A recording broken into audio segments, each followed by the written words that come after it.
അല്ലാഹുവിന്റെ വിശുദ്ധമായ ഖുർആനിൽ അല്ലാഹു പറഞ്ഞു തരികയാ, ഒരു നാട്ടിൽ ആ നാട്ടിലെ കുടുംബത്തിന് വ്യത്യസ്തമായ സാഹചര്യമാണ്. ചില നാട്ടിലെ കുടുംബനായകന്മാർ, ഒരു വീട്ടിലെ കുടുംബനായകന്മാർ ചിലപ്പോൾ ആലിമീങ്ങളുടെ കുടുംബം ഉണ്ടാവാം.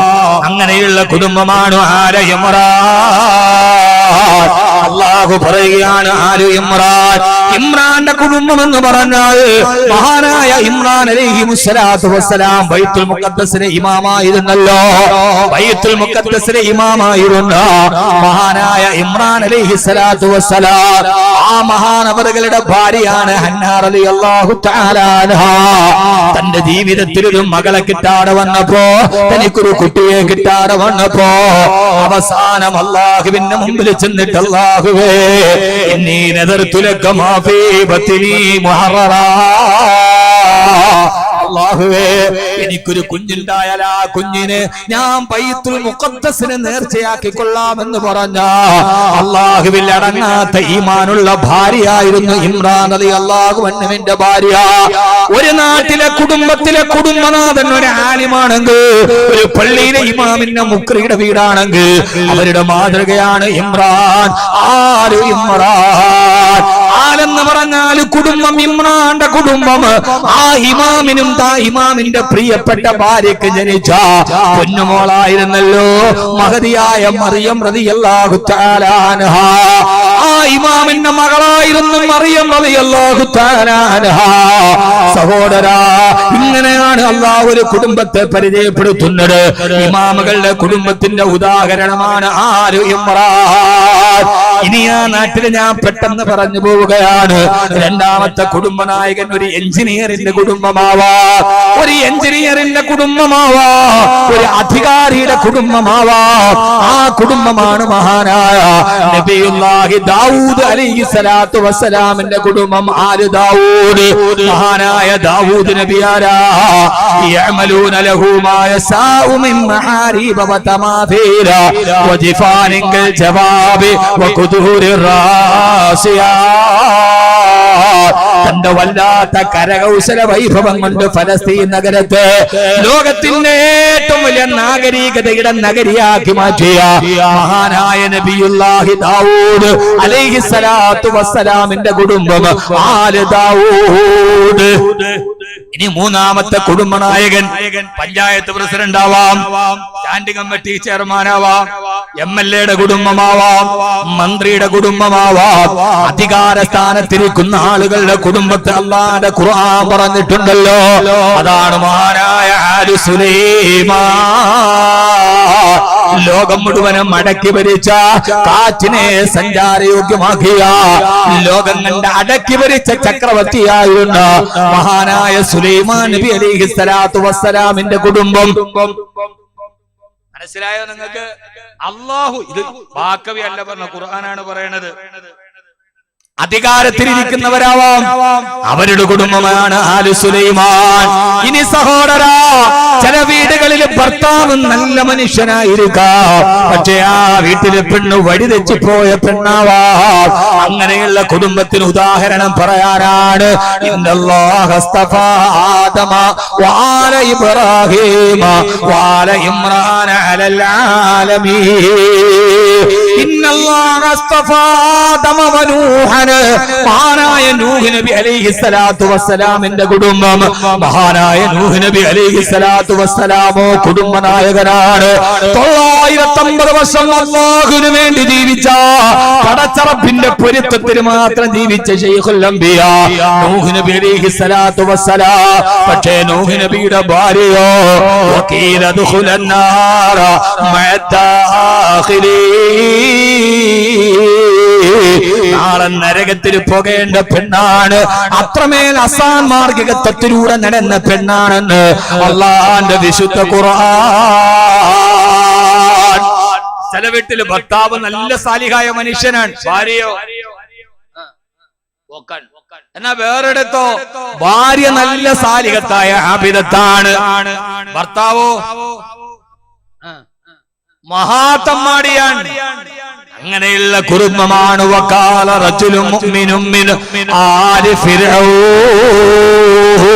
അതാണ് ഫറോവയുടെ കുടുംബം. അല്ലാഹു പറയുകയാ, ആ ഫറോവയുടെ ഭാര്യയായ ആസിയ റളിയല്ലാഹു തആല അൻഹ എല്ലാവരും ഞാനാണ് അല്ലാഹ് എന്ന് പറഞ്ഞ് ഫിറഔൻ ഏകത്വം വാദിക്കുമ്പോ ആ ഫിറഔന്റെ കൊട്ടാരത്തിൽ പടച്ചറപ്പിനെ അനുസരിച്ച് ജീവിച്ച മഹതിയായ ആസിയ റളിയല്ലാഹു തആല അൻഹ പക്ഷേ ഭർത്താവ് ലഅനത്താക്കപ്പെട്ട ഫിറഔനല്ലയോ അല്ലാഹു സുബ്ഹാനഹു വ തആല ഭർത്താവ് മോശമാണ് പക്ഷേ ഭാര്യ നല്ലതാണ്.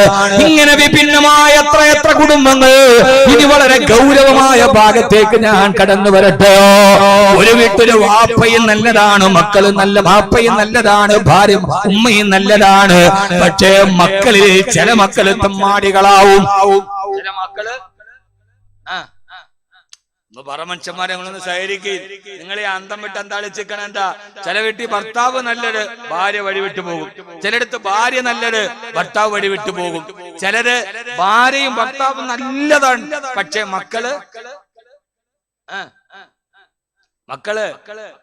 ചില മക്കള് വലിയ പ്രശ്നമാണ്. ആ വാപ്പാടെ ഉമ്മാടെ ഏറ്റവും വലിയ പ്രശ്നം ഈ ഒരു മകനായിരിക്കും.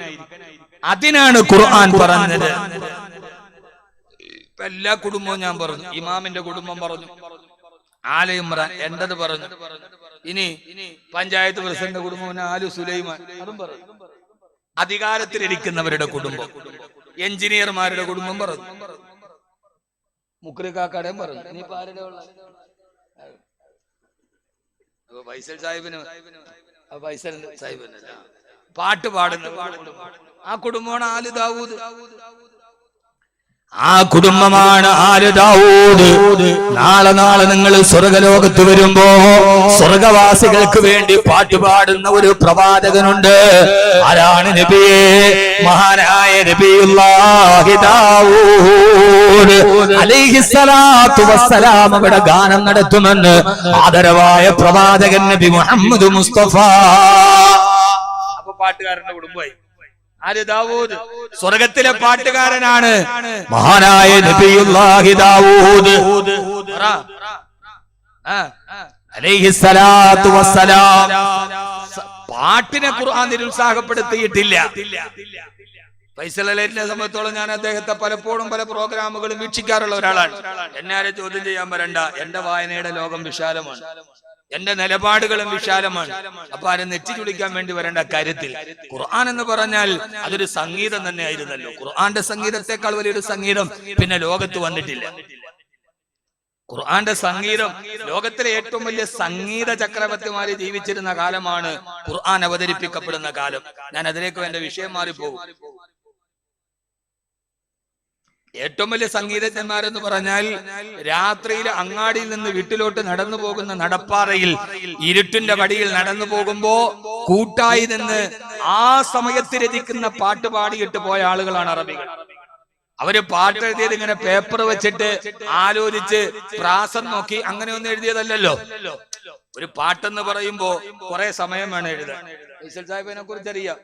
അന്തരിച്ചുപോയ ചലച്ചിത്ര രചയിതാവ് ഗിരീഷ് പുത്തഞ്ചേരിയുടെ ഒരു ഹിറ്റ് ഗാനത്തെ കുറിച്ച് പറയുന്നത് അദ്ദേഹം ഒരു ഹട്ടിൽ കയറി നിന്നിട്ട് 5 മിനിറ്റ് കൊണ്ട് ആ പാട്ട് എഴുതിയിട്ട് തിരിച്ചു വന്നു എന്നാണ്. അങ്ങനെയുള്ള പ്രതിഭാശാലികളുണ്ട്. പക്ഷെ അറേബ്യയിൽ നബിതങ്ങൾ ഖുർആനുമായിട്ട് വരുമ്പോൾ ആളുകളുടെ പാട്ടെന്താണെന്നറിയോ? രാത്രിയിലെ നടപ്പാടയിലൂടെ വീട്ടിലേക്ക് പോകുന്ന വഴിയിൽ 4 പേരുണ്ടെങ്കിൽ അവർ ഓരോരോ വരി പാടും. ഒരാൾ ഒരു പരിപാടുമ്പോ അടുത്തയാള് പാടും, അത് പാടുമ്പോ അടുത്തയാള് പാടും. അവരുടെ പ്രാസങ്ങൾ പോലും കറക്റ്റ് ആയിരുന്നു എന്നാണ്. നിമിഷകവി പേപ്പറിൽ എഴുതിയിട്ടല്ല. അവര് നടന്നു നമ്മള് നാടൻ പാട്ട് പാടൂലേ, താനാരോ തന്നാരോ തന താനാരോ തന്നാരോ എന്ന് പാടണമെന്ന മാതിരി അന്നത്തെ അറബികള് നടന്നു പോകുമ്പോ നടപ്പാതയിലെ ഇരുൾവടികളിൽ ആനന്ദം പകരാൻ നിമിഷകവികളായിരുന്നു അവർ. നടന്നു പോകുമ്പോ ഒരാള് പാട്ട് പാടിയത്രേ,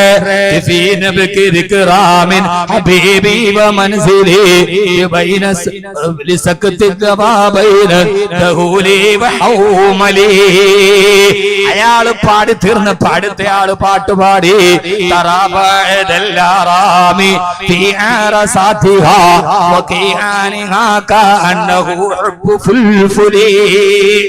അവസാനം പ്രാസ അങ്ങനെ തന്നെ ഒരാള് പാടി, അപ്പൊ അടുത്തയാള് പാടി തീർന്നില്ല. മൂന്നാമത്തവൻ ഉടനെ അടുത്ത നിമിഷ കവി പാടാൻ തുടങ്ങി. തറാവാനൽ വഖൂഫി അലയ്യാമതിഹും യഖൂലൂന ലാ തഹ്ലിക് അസംവാത ജമ്മുലി. ഞാൻ പാടിയപ്പോ കേട്ടില്ലേ? അവസാനത്തെല്ലാം ലീ ലീ ലീ ലീ. അതേ പ്രാസഭംഗിയിൽ നടന്നു പോകുന്ന നടപ്പാതയിൽ നിമിഷ കവികഥകൾ പാടിയവരാണവർ. كفي نبكي من ذكرى حبيبي ومنزلي بسكت الورى بين الدهول وحوملي.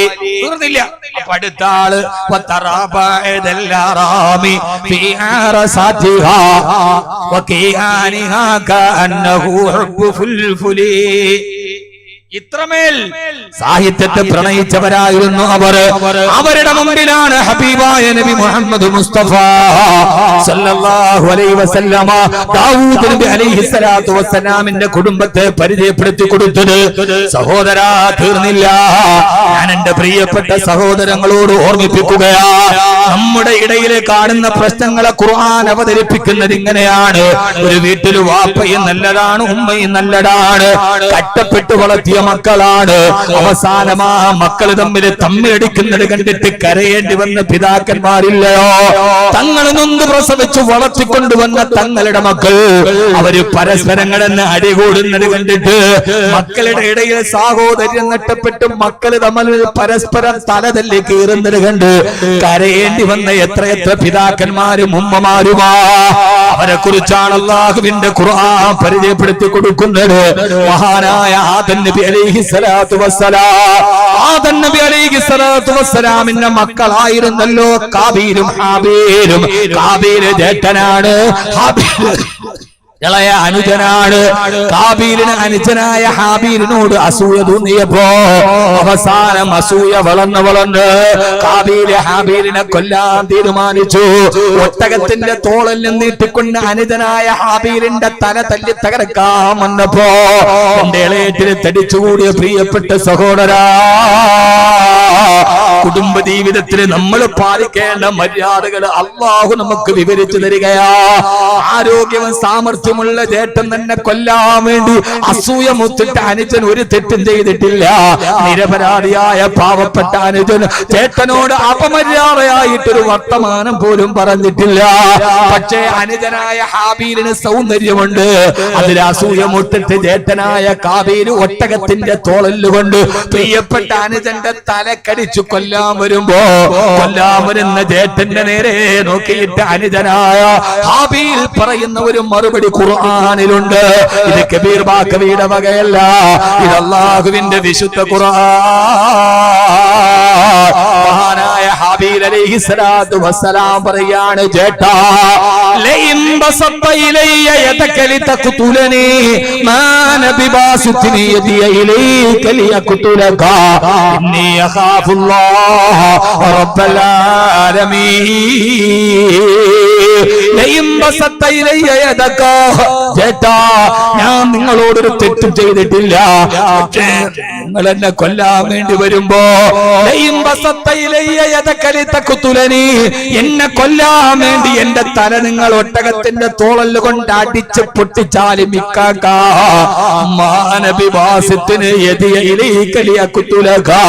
തിരിച്ച് നിങ്ങളെ അടിക്കാൻ എന്റെ കൈ നിങ്ങളുടെ നേരെ പൊങ്ങില്ലേക്കാ. ചേട്ടനോട് അനുജം പറയുകയാണ്, ഇത് ഖുർആനാണ് സഹോദരാ. യാസീൻ മാത്രം ഓതി പഠിച്ചാൽ പോരാ, കുടുംബ ബന്ധത്തിന്റെ സൗഹാർദ്ദത്തെ എങ്ങനെ മുന്നോട്ട് കൊണ്ടുപോകണമെന്ന് അല്ലാഹുവിന്റെ ഖുർആൻ പഠിപ്പിച്ചു തരികയാ. ചേട്ടാ, നിങ്ങൾ എന്റെ തല തല്ലി പൊളിച്ചാലും ഇവിടെ ഇട്ട് നിങ്ങൾ എന്നെ തല്ലിക്കൊന്നാലും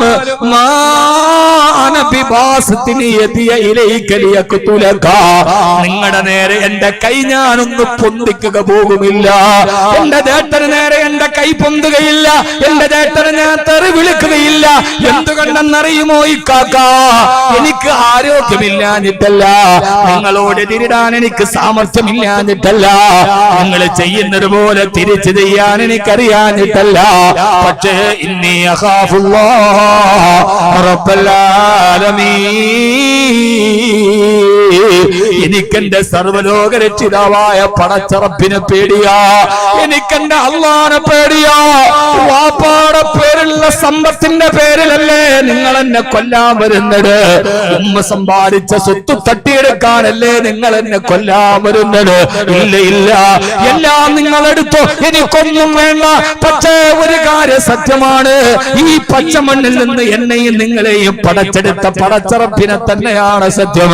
നാളെ ഏകനായ പടച്ചറപ്പിന്റെ പരമോന്നത കോടതിയിൽ നിൽക്കുമ്പോ ജഡ്ജിയെ സ്വാധീനിക്കാൻ കഴിയാത്ത, സാക്ഷികളെ വിലക്കെടുക്കാൻ കഴിയാത്ത, കൃത്രിമ രേഖകൾ ഉണ്ടാക്കാൻ കഴിയാത്തൊരു കോടതിയില്ലേ, അവിടെ പരമോന്നതനായ ജഡ്ജിയുടെ മുമ്പിൽ വരുമ്പോ എനിക്ക് അല്ലാഹുവിനെ പേടിയാ, എനിക്ക് കിട്ടാനുള്ളത് ഞാൻ അവിടെ വെച്ച് വാങ്ങിച്ചോളാ എന്ന് മറുപടി പറഞ്ഞു മഹാനായ ഹാബീൽ അലൈഹിസ്സലാത്തു വസ്സലാം. എന്റെ പ്രിയപ്പെട്ട സഹോദരങ്ങളോട് സഹോദരിമാരോട് ഓർമ്മിപ്പിക്കുന്നത്, നമ്മുടെ കുടുംബം എന്ന് പറയുന്ന കൊച്ചു വീടിന്റെ കൂരകളുടെ ഇടയിൽ നടക്കുന്ന സകലമാന പ്രശ്നങ്ങളെയും അല്ലാഹു നമ്മളോട് പറഞ്ഞു തന്നിട്ടുണ്ടല്ലോ. എനിക്ക് നിങ്ങളോട് പറയാനുള്ളത്, ഭാര്യ ഭർത്താക്കന്മാരോട്, ചേട്ടാനുജന്മാരോട്, വാപ്പയോട്, ഉമ്മയോട്, കുടുംബ ബന്ധത്തിന്റെ ഏറ്റവും പരമപ്രധാനമായ അടിത്തറ ഏതെന്നറിയോ? ഇന്നീ അഖാഫുല്ലാഹ റബ്ബൽ ആലമീൻ. എനിക്കെന്റെ പടച്ചറപ്പിന്റെ മുമ്പിൽ നിൽക്കേണ്ടതല്ലേ? ഭാര്യയും ഭർത്തൃബന്ധത്തിന്റെ അടിത്തറയടാ. എനിക്കെന്റെ ഭർത്താവിന്റെ മുഖത്ത് പരലോകത്ത് വെച്ച് നോക്കേണ്ടതല്ലേ? എന്റെ ഭാര്യയെ ഞാൻ ചതിച്ചാൽ നാളെ റബ്ബിന്റെ മുമ്പിൽ ഞാൻ അതിന് സമാധാനം പറയണമല്ലോ. എല്ലാം പടച്ചറപ്പിൽ അരിയിച്ചു ചേർത്താ, എല്ലാം പടച്ചറപ്പിൽ ചേർത്ത് വെച്ച ഒരു ബന്ധവിശ്വാസത്തിന്റെ അടിത്തറയിലാണ് കുടുംബ ബന്ധം മുന്നോട്ട് പോവുക. അല്ലാഹു നമുക്ക് തൗഫീഖ് നൽകി അനുഗ്രഹിക്കുമാറാകട്ടെ. ഉറക്കപ്പറ സഹോദരാ, അല്ലാഹു നമുക്ക് തൗഫീഖ് നൽകി അനുഗ്രഹിക്കുമാറാകട്ടെ. അല്ലാഹു നമ്മുടെ കുടുംബ ജീവിതത്തെ അല്ലാഹു മനോഹരമാക്കി തരുമാറാകട്ടെ. നമ്മുടെ ഭാര്യയോടൊത്ത്, നമ്മുടെ ഭർത്താവിനോടൊത്ത്, നമ്മുടെ മക്കളോടൊത്ത്, നമ്മുടെ ഭാര്യയുടെ കുടുംബത്തോടൊത്ത് അല്ലാഹുവേ, അല്ലാഹുവേ, കുടുംബ ബന്ധത്തെ ഏറ്റവും ദൃഢമാക്കി തരണേ തമ്പുരാനെ. ഞാൻ നിങ്ങളെ വിളിക്കുകയാണ്. 14 നൂറ്റാണ്ടുകൾക്ക് മുമ്പ് മദീനയിൽ നടന്ന ഒരു സംഭവമുണ്ടല്ലോ. Medina Medina Medina. അല്ലാഹു നമുക്ക് മദീനയിലേക്ക് എത്താൻ അല്ലാഹു തൗഫീഖ് നൽകി അനുഗ്രഹിക്കുമാറാകട്ടെ. ആമീൻ പറ. അല്ലാഹു മദീനയിലേക്ക് തൗഫീഖ് നൽകട്ടെ. സഹോദര, മദീന തിരിക്കുമ്പോ ഹബീബായ നബി സല്ലല്ലാഹു അലൈഹി വസല്ലമയോട്, ഹബീബായ നബി സല്ലല്ലാഹു അലൈഹി വസല്ലമയോട് അബൂബക്കർ റളിയല്ലാഹു തആല അൻഹുവിനോട് ചോദിച്ചു അത്രേ, അബൂബക്കറേ, അബൂബക്കറേ, അബൂബക്കറേ, നിങ്ങളുടെ ജീവിതത്തിൽ നിങ്ങൾ ഏറ്റവും ഇഷ്ടപ്പെട്ട ജോലി ഏതാണ്? ഇവിടെ എന്നെ നോക്ക്, വേറെ നോക്കത്, എന്നെ നോക്ക്, സമയമില്ല. അബൂബക്കർ റളിയല്ലാഹു അൻഹുവിനോട് ഇങ്ങനെ ഒരു കുടുംബത്തെ കിട്ടാൻ വേണ്ടി നിങ്ങൾ ദുആ ചെയ്യും. അബൂബക്കർ റളിയല്ലാഹു അൻഹുവിനോട് ഹബീബായ റസൂലുള്ളാഹി സ്വല്ലല്ലാഹു അലൈഹി വസല്ലം ചോദിച്ചു, അബൂബക്കറെ, നിങ്ങൾക്ക് ഏറ്റവും ഇഷ്ടപ്പെട്ട ജോലി ഏതാണ്? നിങ്ങളെന്ന് പറയും, നിങ്ങൾക്ക് ഏറ്റവും ഇഷ്ടപ്പെട്ട ജോലി ഏതാ? പരമച്ചന്മാരെ, ഇനി കുടുംബജീവിതം എന്താന്ന് ഞാൻ പറഞ്ഞുതരാം. നിങ്ങളൊന്ന് പറയും, നിങ്ങൾക്ക് ഏറ്റവും ഇഷ്ടപ്പെട്ട ജോലി ഏതാ? കാന പീന സോന. ഒന്ന് പറയും, നിങ്ങൾക്ക് ഇഷ്ടപ്പെട്ട ഒരു ജോലിയില്ല?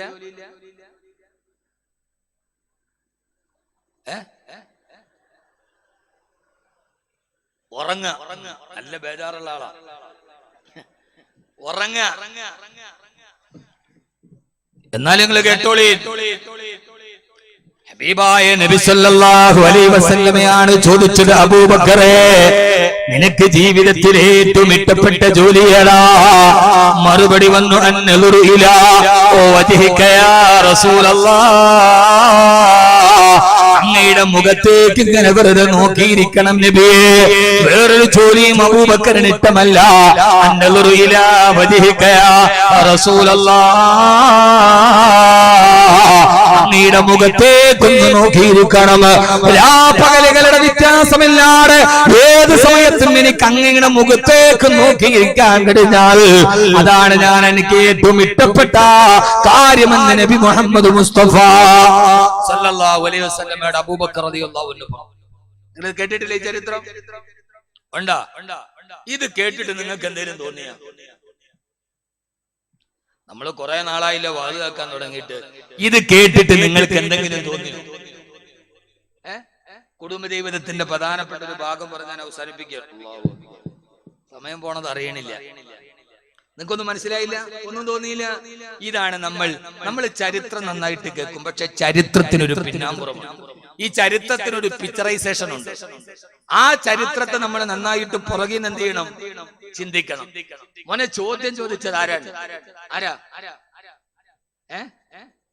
റസൂലുള്ളാഹി സ്വല്ലല്ലാഹു അലൈഹി വസല്ലം ചോദിച്ചത് ആരോടാ? അബൂബക്കർ റളിയല്ലാഹു അൻഹു. നമ്മൾ അതിന് ചരിത്രം ഒതുക്കി. ചോദിച്ചതാരെന്നറിയോ? തന്റെ ഭാര്യ പിതാവിനോടാണ് ചോദിച്ചത്. തന്റെ ഭാര്യയായ ആയിഷ റളിയല്ലാഹു അൻഹയുടെ പിതാവാണ് അബൂബക്കർ റളിയല്ലാഹു അൻഹു. ഭാര്യ പിതാവിനോടും മരുമകൻ ചോദിച്ചത്രേ. അങ്ങനെ നിങ്ങൾ ഇതൊന്ന് മനസ്സിലാക്കി നോക്ക്. നിങ്ങൾക്ക് ജീവിതത്തിൽ ഏറ്റവും ഇഷ്ടമുള്ള കാര്യമേതാ? മരുമകന് ഭാര്യ പിതാവിന്റെ മറുപടി വന്നു, മരുമകനെ അന്നദുറു ഇലാ വജ്ഹിക, എന്റെ മകളെ കൈപിടിച്ചേൽപ്പിച്ചിട്ട് എന്റെ മകളെ സന്തോഷത്തോടെ വളർത്തുന്ന, എന്റെ മകൾക്ക് സ്നേഹം പകർന്നു കൊടുക്കുന്ന എന്റെ പ്രിയപ്പെട്ട മകളുടെ ഭർത്താവിന്റെ മുഖത്തിങ്ങനെ നോക്കിയിരിക്കലാണെന്ന് മഹാനായ സിദ്ദീഖുൽ അക്ബർ റളിയല്ലാഹു അൻഹു. മനസ്സിലായോ? തലയെങ്കിലും ആട്ട്. ഇതെന്തുവാ ഇത്? കണ്ണൂർ വിമാനത്താവളത്തിന് ക്ഷണിക്കാത്ത ആളുകൾ ഇരിക്കണമായിരിക്കും. നിങ്ങൾ ഒരുമാതിരി ഒരു വൈരാഗ്യവും പ്രതിഷേധവും ഒക്കെ എന്റെ മുഖത്ത്. ഒന്ന് തലയാട്ടി. ഇപ്പൊ മനസ്സിലായോ? ഭാര്യ പിതാവിനോടാണ് ചോദിക്കുന്നത്, നിങ്ങൾക്ക് ഏറ്റവും ഇഷ്ടപ്പെട്ട ജോലി ഏതാ? അപ്പോ ഭാര്യ പിതാവ് പറയാൻ, മരുമോനെ നിന്റെ മുഖത്തിങ്ങനെ നോക്കിയിരിക്കണേ, എന്റെ മകളെ ഇത്രമേൽ സ്നേഹം കൊടുത്ത് വളർത്തിയ, ഞാൻ ഏൽപ്പിച്ച എന്റെ പൊന്നുമോളെ ഇത്രത്തോളം സ്നേഹിച്ചു വളർത്തിയ നിന്റെ മുഖത്ത് നോക്കുന്നതിനേക്കാൾ തൃപ്തി എനിക്ക് എന്താണുള്ളത്? നമ്മുടെ അമ്മോശം കാക്ക നമ്മളോട് ഇത് പറയാം. ഇത്ര വർത്താനമുള്ളൂ. നമ്മുടെ കുടുംബത്തിൽ നിന്ന് നമ്മുടെ അമ്മോശം കാക്ക അങ്ങനല്ലേ പറയാ? ഭാര്യയുടെ ഉപ്പ എന്നാ പറയാ? അമ്മോശം കാക്ക. ആ കാക്ക അത്ര മോശമാ? അമ്മോശം കാക്ക ഇന്നേ വരെ നമ്മളോട് പറയാം, മരുമോനെ ആ കാക്കാടെ ദുആ പടച്ചോനെ ദജ്ജാലിന്റെ മുഖം ഒന്ന് കാണാതിരുന്നെങ്കിൽ, എന്റെ മോളെ കൈപിടിച്ചേൽപ്പിച്ച് ഞാൻ കൊടുത്ത് ഇത്ര നേരം ഞാൻ കഷ്ടപ്പെട്ട് വളർത്തി എന്റെ മകളെ അവൻ എത്രമേൽ കഷ്ടപ്പെടുത്തുകയാണ്. ഈ ഒരു കുടുംബ ജീവിതത്തെയാണ് അള്ളാഹുവിന്റെ റസൂൽ ഉറക്കെ അള്ളാഹുവിന്റെ റസൂൽ സല്ലല്ലാഹു അലൈഹി വസല്ലമ ഹബീബായ നബി തങ്ങൾ പഠിപ്പിച്ചു തന്നത്. മരുമകന്റെ മുഖത്ത് നോക്കിയിരിക്കണം ഭാര്യാപിതാവിന്റെ ഏറ്റവും വലിയ ഇഷ്ടമാ. കാരണം എന്തെന്നറിയോ? ഭാര്യാപിതാവ്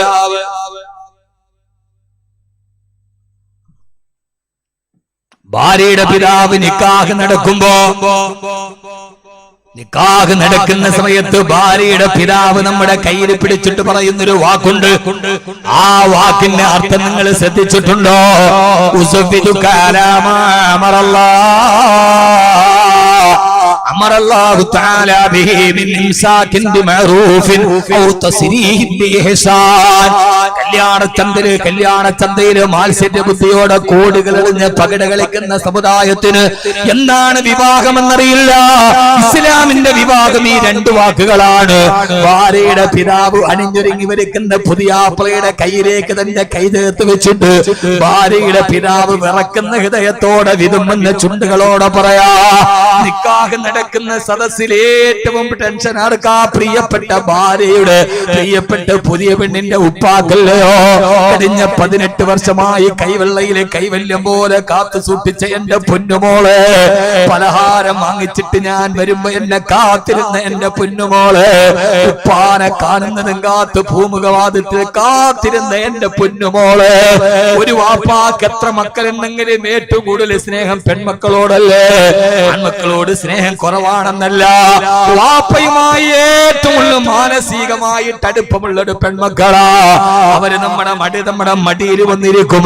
ഉപ്പാന്ന് പറഞ്ഞ് എപ്പോഴും തള്ളയാടിന്റെ കൂടെ കൊച്ചാട്ടും കുട്ടി ചാടിക്കളിക്കുന്നത് പോലെ നമ്മളോട് ഏറ്റവും അടുപ്പമായിട്ട് കളിക്കുന്നത് നമ്മുടെ പൊന്നു പെൺമക്കളല്ലേ?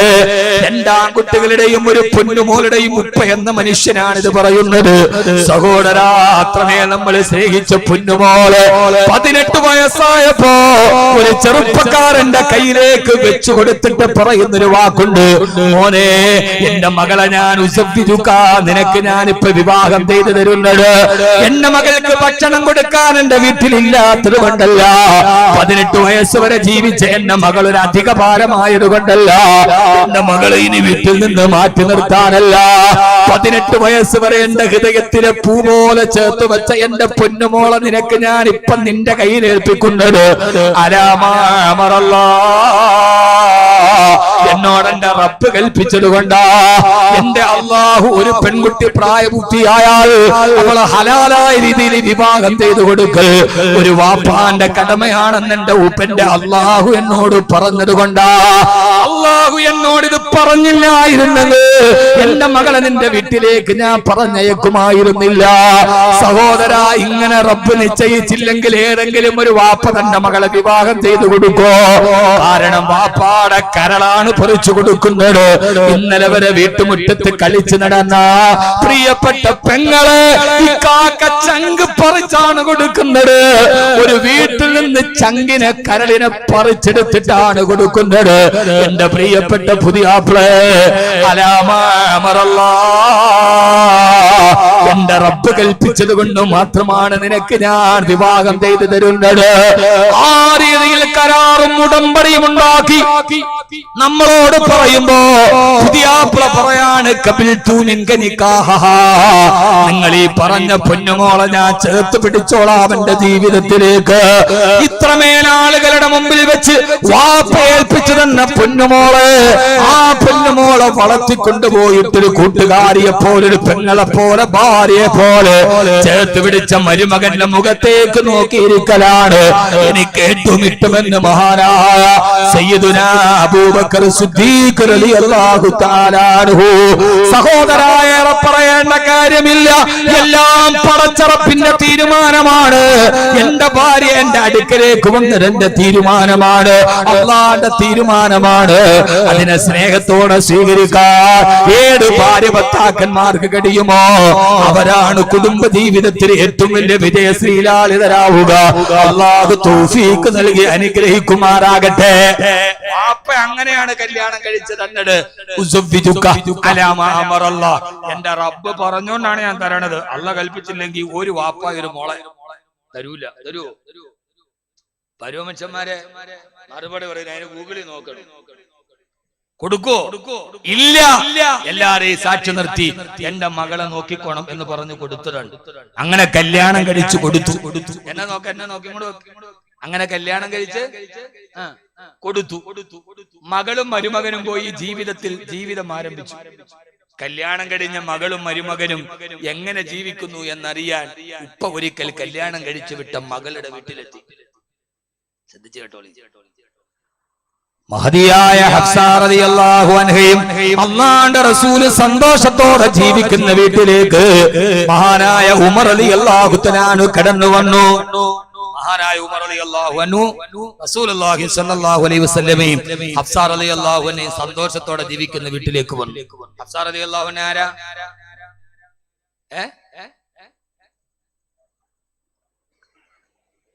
ഉമർ റളിയല്ലാഹു അൻഹുവിന്റെ മകള്, റസൂലുള്ളാഹി സ്വല്ലല്ലാഹു അലൈഹി വസല്ലമയുടെ ഭാര്യ. അപ്പൊ മകളും മരുമകനും കൂടെ ജീവിക്കുന്ന ജീവിതം കാണാൻ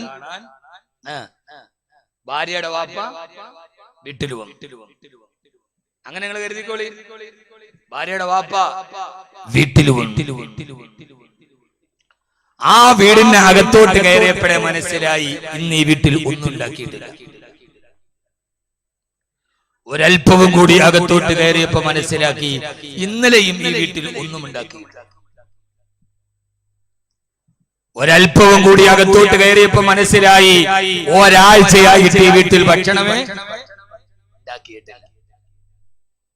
ആരാ വന്ന് നോക്കണത്? ഭാര്യയുടെ വാപ്പ, അമോശം കാക്ക. എന്നാ മകൾ ഇതേവരെ വാപ്പായോട് പരാതി പറഞ്ഞിട്ടുണ്ടോ?